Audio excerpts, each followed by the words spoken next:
Hello दोस्तों, आप सभी का स्वागत करता हूं मैं विशाल कुमार, आप सभी के अपने YouTube चैनल विशाल मैथ हब YouTube चैनल पे। तो कैसे हैं दोस्तों? उम्मीद करता हूं कि आप लोग बहुत अच्छे होंगे और ठंडी के मौसम में आप लोग को जाड़ नहीं लग रहा होगा, ठीक है ना, ठंड नहीं लग रही होगी। तो सबसे जरूरी बात दोस्तों, पहली और दूसरी बात, उसके बाद करेंगे तीसरी बात। हम लोगों ने वास्तविक संख्या का 30 क्वेश्चन देख लिए हैं, ठीक है, अपलोड हो चुका है वीडियो, 3 पार्ट में करके आया है। उसके बाद हम लोग बहुपद का भी 4 पार्ट में बनाया है 30 क्वेश्चन का, वो भी आप लोग देख चुके हैं। अब बहुपद के बाद आता है तीसरा चैप्टर जिसका नाम है लीनियर इक्वेशन इन 2 वेरिएबल्स, मतलब 2 चर वाला रेखीय समीकरण, ठीक है ना। इस पे हम लोग देखिए, हम आशा करते हैं कि 60 या 70 क्वेश्चन कराएंगे, ठीक है ना। ऐसे एक भी बाहर क्वेश्चन नहीं जाएगा आप लोग के मैट्रिक के एग्जाम में 2023 वाला में। तो चलिए लोग वीडियो की शुरुआत करते हैं और पहला क्वेश्चन आप लोग को छाती पर फेंक के मारता हूं, ठीक है। चलिए लो, पहला क्वेश्चन बोल रहे हैं जैसे कि आप लोग देख पा रहे हैं स्क्रीन पे, ठीक है ना। देखिए बोल रहा है के किस मान के लिए, मतलब 2 समीकरण दिया गया है, एक हल है। तो देखिए कुछ नहीं करना, देखिए हम लोग का आंसर नहीं निकालना है। देखिए क्या कर रहे हैं, 2 समीकरण दिया गया है। तो पहला समीकरण को देखते हैं। पहला समीकरण क्या दिया है, 2x - y बराबर क्या है 3, ठीक है ना। और उसके बाद दिया गया है कि x है और क्या है 7y - 5 बराबर 0। तो यही दिया गया है, ठीक है ना। तो इसमें बतलाना है k का मान क्या होगा और x और किसका मान, x का मान कितना दिया गया देखिए, तो 1 और y का मान दिया गया है -1, इतना दिया गया और k का मान पूछा है। तो जो x और y है ना, ये दोनों का क्या है, हल है। तो दोनों को संतुष्ट करेगा, समीकरण 1 को भी संतुष्ट करेगा, समीकरण 2 को भी। तो समीकरण 2 में रख दीजिए, इसलिए इसमें रखिए, इसके जगह पर क्या रखेंगे 1 और 7 गुने प्लस है, y के जगह पर क्या रखेंगे -1 और -5 बराबर 0। तो देखिए के हो जाएगा। और देखिए आप लोग जानते हैं 7 गुने क्या होता है 7, ठीक है ना, -5 बराबर 0। एक और बात, जरूरी बात एक हम तो छोड़िए दिए हैं, यहाँ पर 2 छोड़ दिए हैं, ठीक है ना। यहाँ पर 2 छूट गया है, तो यहाँ भी 2 रहेगा और यहाँ भी क्या रहेगा 2। चलिए कोई बात नहीं, 2 छूट गया था तो कोई बात नहीं। इसी तरह नेता भी हम जैसे गरीब आदमी को छोड़ देता है सब, ठीक है। जिस तरह हमने 2 को छोड़ देता है, उसी तरह नेता हम लोग गरीब जैसे हम लोग आदमी को छोड़ देता है, गरीब आदमी को, ठीक है ना। तो देखिए, तो 7 5 कितना होता है 12 बराबर 0। तो 2 के बराबर कितना आ गया 12। जय हिंद जय भारत। बताइए आप लोग 2 के बराबर 12 कितना बार में आता है, 6 बार में आता है। तो 6 हो गया आंसर, इसलिए के का मान कितना आ गया 6। अब जरूरी बात की क्वेश्चन नंबर 1 का आंसर कितना आ गया, ऑप्शन नंबर सी, कहो ना प्यार है, ठीक है। तो ऑप्शन नंबर सी हो गया क्वेश्चन नंबर 1 का आंसर। आशा करता हूं कि आप लोग क्वेश्चन नंबर 1 समझ में आया होगा, आप लोग के दिमाग में घुसाए होंगे, ठीक है। तो ये काफी अच्छा क्वेश्चन है। एक क्वेश्चन 2018 में पूछा गया है, ठीक है ना, देख लीजिएगा लोग। तो इस तरह का क्वेश्चन बिहार बोर्ड में पूछा जाता है। तो चलिए अब चलते हैं क्वेश्चन नंबर 2 की ओर समझते हैं। देखिए क्वेश्चन नंबर 2 क्या बोल रहे हैं, रेखीय समीकरण युग्म 2 समीकरण दिया गया है का हल बतलाना है। आप लोग को क्वेश्चन दिख रहा है ना, तो देखिए इसका क्या हल होगा। तो इसको बतलाने से पहले देखिए थोड़ा सा बतलाते हैं, हम चेक करना पड़ेगा इसको। क्वेश्चन नंबर 2 यहाँ पर बतला देते हैं, ठीक है ना, यहाँ पर अच्छा रहेगा। क्या दिया है, x + 2y बराबर 5, x + 2y बराबर 5। और दूसरा समीकरण क्या है 3x + 12y बराबर 10 से का 10। तो देखिए आप लोग ध्यान से, इस तरह का क्वेश्चन को करने के लिए हम लोग को निकालना पड़ता है a/d b/e बराबर c/f, ठीक है। एक और जरूरी बात, एनसीईआरटी के बुक में लिखता है a1/a2 b1/b2, लिखता है a1/a2 b1/b2 और c1/c2। एनसीईआरटी में ही लिखता है। और एक एसएफ का बुक आता है स्टूडेंट फ्रेंड्स करके, उसमें भी लिखता है। और ये वाला है भारतीय भवन में लिखता है। तो किसी से बनाइए आंसर, हम लोग को आंसर से निकाल है, तो हम इसी का यूज करते हैं। देखिए यहाँ कुछ नहीं, तो 1 है, ये कौन सी का मान है a का। तो 1 जगह पर, मतलब हम लोग यहाँ पे 1 जगह पर 1 रख दिए। ये d है, d का इसका दूसरा समीकरण का मान होता है, तो 3 हो जाएगा। और b का मान हाई होता है, y के बगल वाला 2 दिया है तो 2 लिखेंगे। और e का मान हाई होता है तो 12 लिखेंगे। और c का मान कितना है 5, और e वाला f है तो 10। देखिए कटाइए, जय हिंद जय भारत, जय हिंद जय भारत, ठीक है ना। तो 2 कम 2 2 6 12 5 5 5 2 10। तो ये आ गया 1/3 बराबर 1/6 बराबर 1/3। 2। आप लोग बताइए, आप लोग गणित के विद्यार्थी है ना, मैथ पढ़ते हैं आप लोग, ठीक है। तो क्या कभी भी किसी जिंदगी में 1/3 बराबर 1/6 बराबर 1/2 हो सकता है? आप लोग बताइए तो। हो सकता है? हो सकता है क्या? नहीं हो सकता है।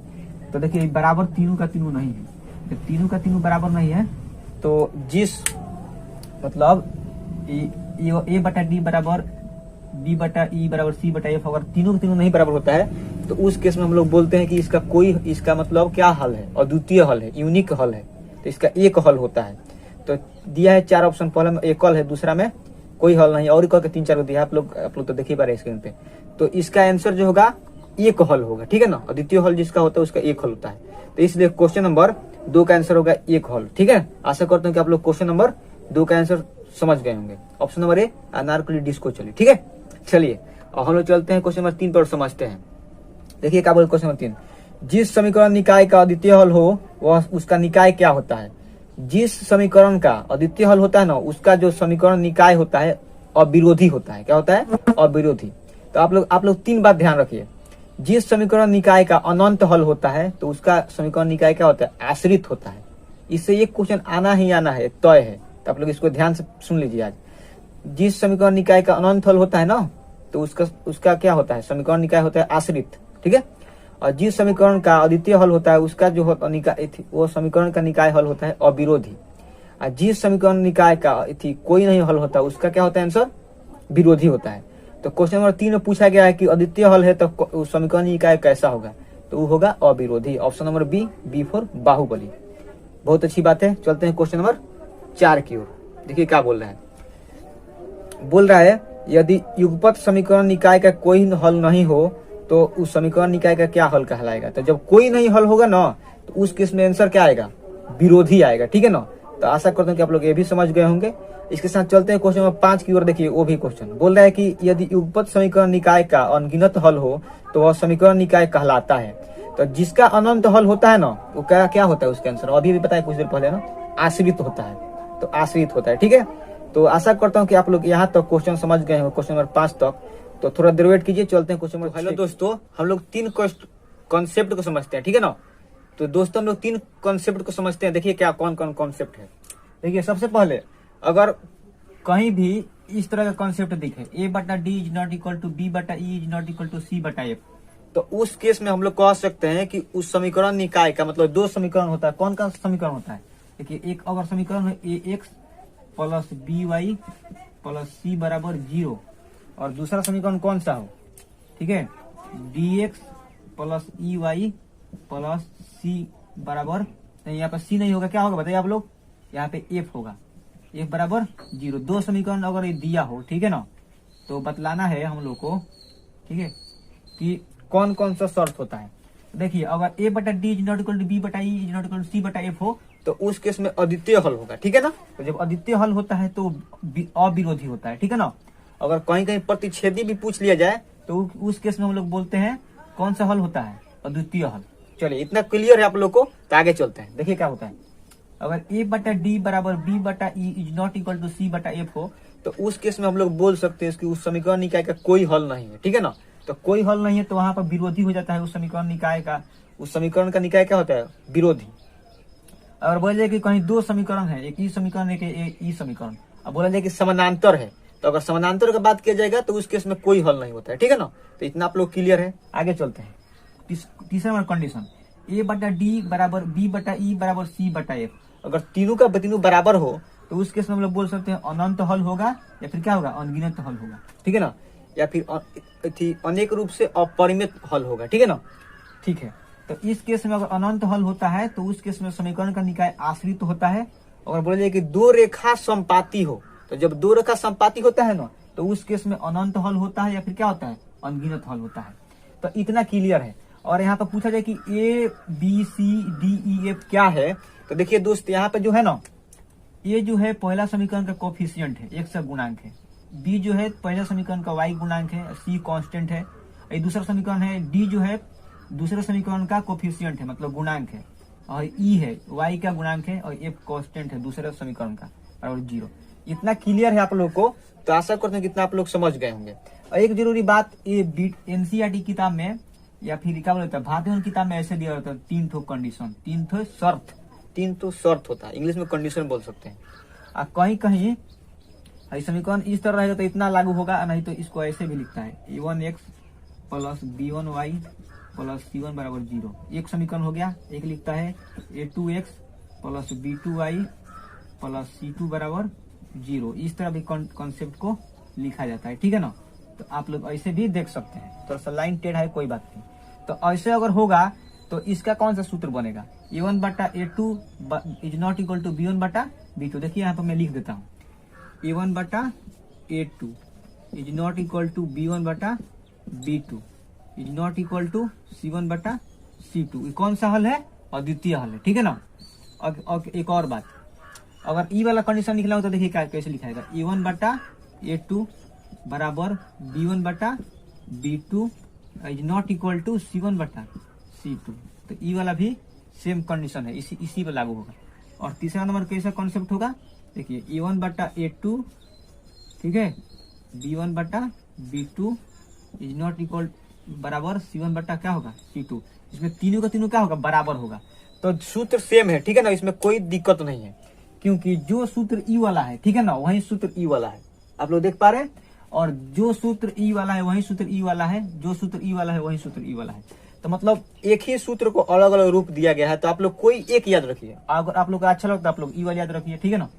अगर आप लोग को मतलब बोर्ड के हिसाब से पढ़ते हैं ना, बोर्ड के हिसाब से और कोई पढ़ता होगा भाई, तो क्योंकि देखिए एनसीईआरटी किताब में, एनसीईआरटी की बुक में दिया रहता है, और एसएफ का जो बुक आता है स्टूडेंट साइंस में दिया रहता है।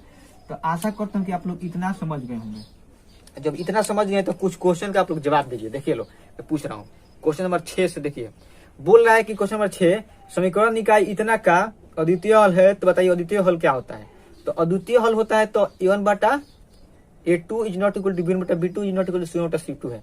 तो क्वेश्चन नंबर 6 में ऑप्शन नंबर बी दिया गया है, इस तरह का पूरा नहीं दिया है, मतलब ये 2 को दिया है। तो इसलिए क्वेश्चन नंबर 6 का आंसर क्या होगा, option number B, B4 Baahubali. चलिए इसके साथ चलते हैं क्वेश्चन नंबर 7 की ओर, समझते हैं। देखिए क्वेश्चन नंबर 7 बोल रहा है कि दिया गया जो दो समीकरण है, दिया है ई वाला समीकरण दिया है, एक ई वाला, अब बोल रहे हैं अनंत हल है। तो अनंत हल होने का क्या शर्त होता है, या तो ई होता है या तो ई वाला होता है। तो ई वाला जब होता है ना, तो a1 बटा a2 बराबर b1 बटा b2 बराबर c1 बटा c2 यही होता है। तो देखिए कौन सा ऑप्शन में दिया गया, ऑप्शन नंबर सी में, कहूँ ना प्यार है। तो बहुत अच्छी बात है। चलते हैं क्वेश्चन नंबर 8 की ओर। देखिए क्वेश्चन नंबर 8 बोल रहा है कि समीकरण निकाय का कोई हल नहीं है। तो कोई हल जिसका नहीं हो तो उसको वहां पर कौन सा सूत्र लगता है, या तो ई लगता है या तो ई लगता है। तो यही वाला आंसर होगा। देखिए कौन सा ऑप्शन में है, ऑप्शन नंबर डी में दिया गया है, D4 दिल मांगे मोर, ठीक है ना, दिल्ली है दिल वालों की। तो क्वेश्चन नंबर 8 का आंसर हो गया option number D. Question number 9 की ओर चलते। देखिए बोल रहा है कि दो गो रेखा एक दूसरे के निश्चित बिंदु पर प्रतिच्छेद करते हैं। जब निश्चित बिंदु पर प्रतिच्छेद करेगा तो कौन सा हल होगा, अद्वितीय होगा, और एक बिंदु पर ही काटता है, एक और केवल एक बिंदु पर काटता है अगर प्रतिच्छेद करेगा। तो इसलिए क्वेश्चन नंबर 9 का आंसर हो जाएगा क्या, ऑप्शन नंबर बी। अच्छी बात है। चलते हैं क्वेश्चन नंबर 10 की ओर। देखिए क्या बोल रहा है, यदि समीकरण निकाय एक ई वाला है एक ई वाला है, बोल रहा है समानांतर है। जब समानांतर होता है ना, तो समानांतर यहाँ पर लिखे थे ना, उसका कौन सा हल होता है, कोई हल नहीं होता है। तो क्वेश्चन नंबर 11 का आंसर हो जाएगा ऑप्शन नंबर, क्वेश्चन नंबर 11 नहीं, क्वेश्चन नंबर 10 का आंसर हो जाएगा ऑप्शन नंबर कौन सा, ऑप्शन नंबर ए, कोई हल नहीं।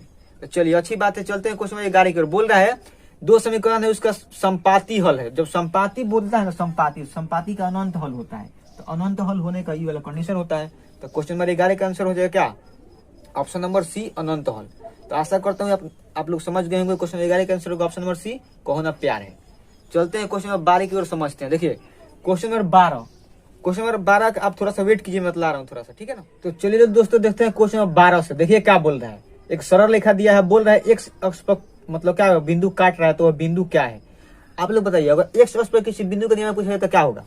एक्स अक्ष का नाम लिया गया, उसमें वाई का नाम नहीं लिया गया है, तो इसका मतलब उसमें वाई हॉइले नहीं है। जहां पर वाई नहीं है उसका वैल्यू 0 है। तो इसका मतलब एक्स अक्ष पर किसी बिंदु का नियम क्या होगा, x, 0, मतलब वाई का मान 0 होगा। अगर कहीं पूछा जाए कि वाई अक्ष पर किसी बिंदु का नियमक बताओ, तो वाई अक्ष पर किसी बिंदु का नियामक बताना है, तो आप लोग बताइए।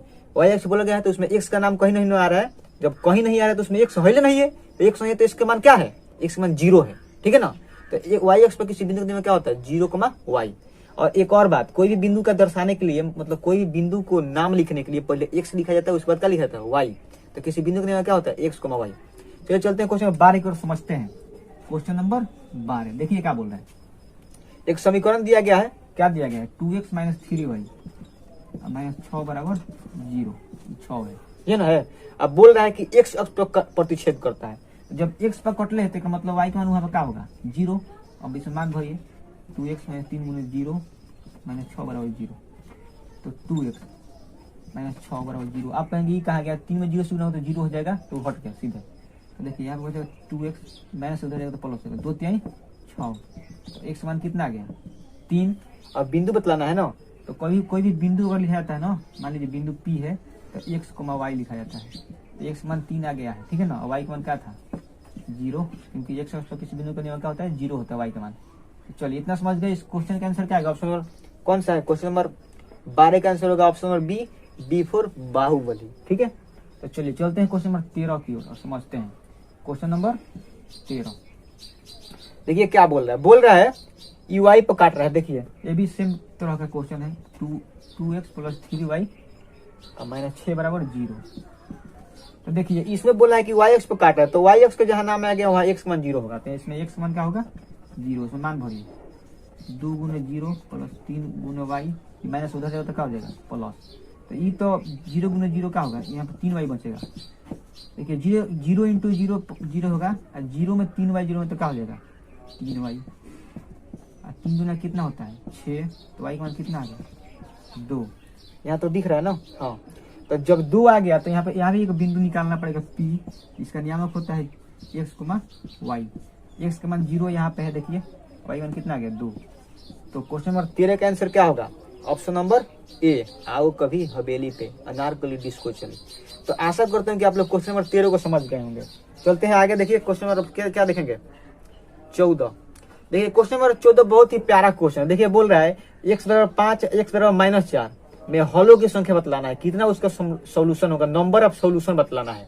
तो आप लोग बताइए, लो x का मान 5 है, y का मान माइनस 4 है, तो आप लोग बताइए तो दोनों x का मान दिया है, बोल रहे उसका हल क्या होगा, घंटा हल होगा, कुछ नहीं हल होगा उसका, ठीक है ना, क्योंकि दोनों x अक्ष पे है और y अक्ष का समानांतर है। मान लीजिए 5 इधर होता है ना, 5 यहाँ पे होगा, माइनस 4 इधर यहाँ पे होगा, तो दोनों x अक्ष पे है और y अक्ष क्या है समानांतर है, तो वहां पर हल की संख्या होगा 0। तो इसलिए क्वेश्चन उसका जब हल की संख्या होता है 0 तो कोई हल नहीं होता है, तो क्वेश्चन नंबर 14 का आंसर होगा 0, इनमें से कोई नहीं, ठीक है ना। ऑप्शन नंबर डी हो जाएगा इनमें से कोई नहीं, क्योंकि y अक्ष का समानांतर होगा, इसलिए उसका कोई हल संभव नहीं होगा, कोई हल नहीं है तो उसका कोई हल नहीं होगा, ठीक है।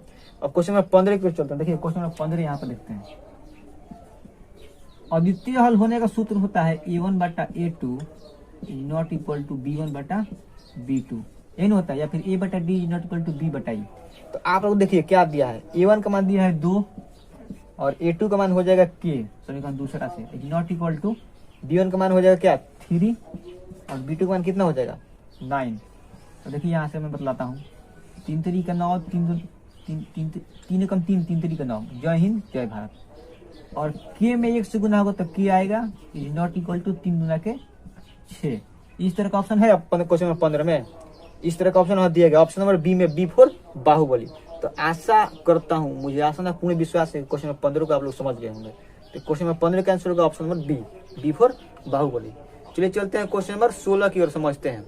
इसमें अनंत हल बोला है। देखिए क्वेश्चन नंबर 16, अनंत हल होने का सूत्र a1 बटा a2 बराबर b1 बटा b2 बराबर c1 बटा c2, यही ना होता है। तो देखिए 16 नंबर क्वेश्चन में a1 का मान 3 है, ठीक है ना, और b1 का मान कितना है 4 है, c1 का मान क्या है 5, और इसी तरह यहाँ पे 6 है, यहाँ पे k है, यहाँ पे 10 है। आप लोग एक बात बताइए हमको, देखिए दो तरह से मैं बतलाता हूँ, ठीक है, देखिएगा ध्यान से।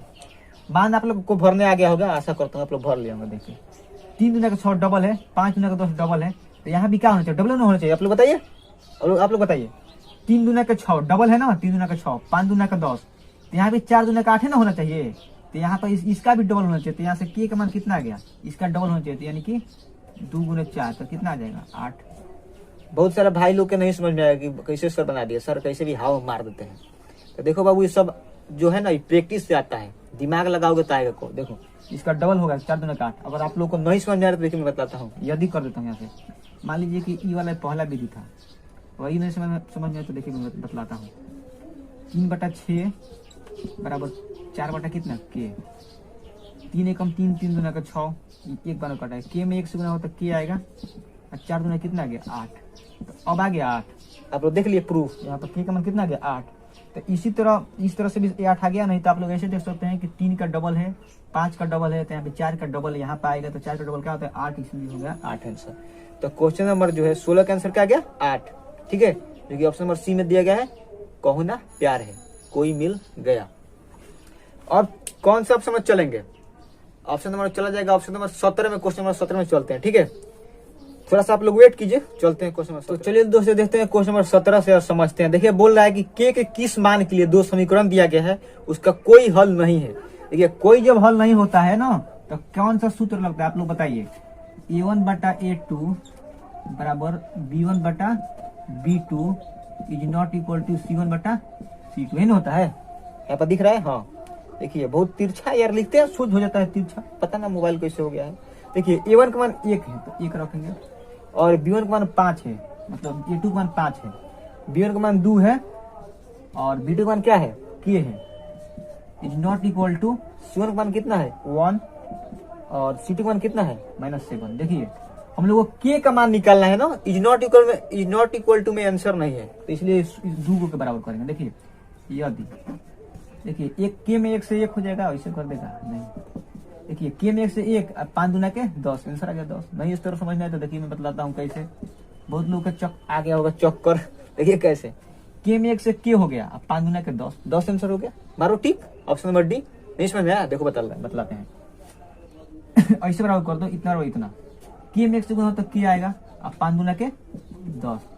तो क्वेश्चन नंबर 17 का आंसर हो गया 10, जो कि ऑप्शन नंबर डी में दिया गया है। डी फॉर दिल्ली है दिल वालों की, दिल मांगे मोर। ठीक है ना। अब चलिए आशा करता हूँ कि आप लोग क्वेश्चन नंबर 17 समझ में आएगा। हो गया, तो चलते हैं क्वेश्चन नंबर 18 की ओर। देखिए बोल रहा है कि एक समीकरण दिया गया 3x प्लस 2y बराबर 4। ठीक है ना। इसमें y का मान कितना दिया गया है -1, तो बतलाना है x का मान। तो y की जगह पर -1 रख देना है। रखिए 3x 2 गुने -1 बराबर 4। ठीक है ना। इतना ही इजी क्वेश्चन आता है मैट्रिक के एग्जाम में। ठीक है ना। तो आप लोग को घबराना डराना नहीं है, सब पढ़ के जाओ, सब आएगा एग्जाम में। ठीक है ना। आप लोग पहले 1-2 दिन पहले अपलोड कर दिए वीडियो, आप लोग को जरूर मिलेगा। तो 3x - 2 बराबर 4। ठीक है ना। तो यहाँ पर 3x 4 माइनस से उधर जाएगा तो प्लस हो जाएगा। तो 3x बराबर 4 को 2 को 6 को 3 कम 3 3 दूना का 6। तो x मान कितना आ गया 2।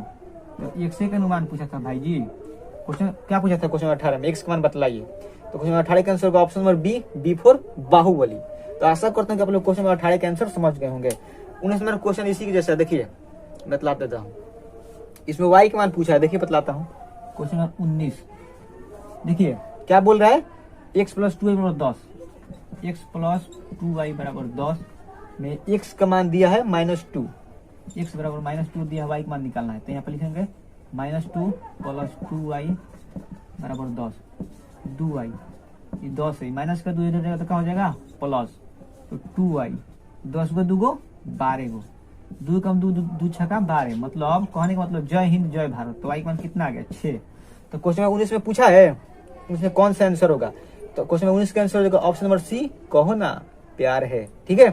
तो क्वेश्चन 19 आप लोग समझ गए। देखिए क्वेश्चन नंबर 20 बहुत ज्यादा इंपॉर्टेंट क्वेश्चन, देखिए 2016 में पूछा था जब हम एग्जाम दिए थे। देखिए क्या बोल रहा है कि एक रेखीय समीकरण का घात होता है। रेखीय समीकरण का मतलब होता